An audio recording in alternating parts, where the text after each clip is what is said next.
అల్లూరి సీతారామరాజు జిల్లా అనంతగిరి మండలం పినకోట పంచాయతీలో రోడ్ల నిర్మాణానికి డిప్యూటీ సీఎం పవన్ కళ్యాణ్ శంకుస్థాపన చేశారు.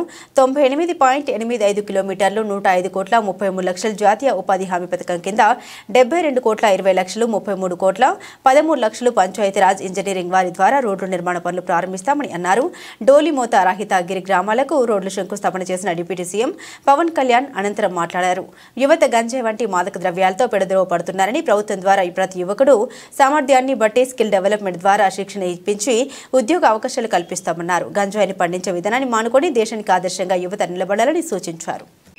ఈ రోజు ఇప్పుడు మనం 19 పనులు ప్రారంభించాం. 98.85 కిలోమీటర్లు.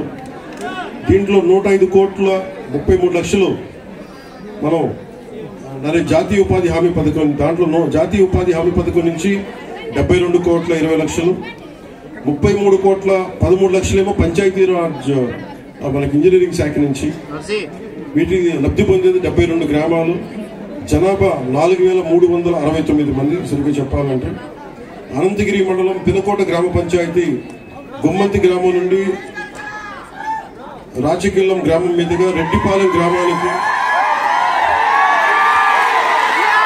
పంచాయతీరాజ్ నిధులతోటి 5.5 కిలోమీటర్ల మేరకు 5.86 కోట్ల అంచనాతోటి తారు రోడ్డు నిర్మాణానికి పంచాయతీరాజ్ ఇంజనీరింగ్ విభాగం ద్వారా పనులు చేయడానికి ఈ రోజున శంకుస్థాపన చేశాం. కూడా మాట్లాడినప్పుడు ఆంధ్రప్రదేశ్ హబ్ అయిపోయింది గాంజాకి, డ్రగ్స్ కి. దీనిపై చర్యలు తీసుకోవాలనే క్రమంలో భాగంగా ముఖ్యంగా అల్లూరు సీతారామరాజు జిల్లా నుంచి మన అమిత్ బర్దర్ గారు, ఎస్పీ గారు ఇది ఇనిషియేట్ చేశారు.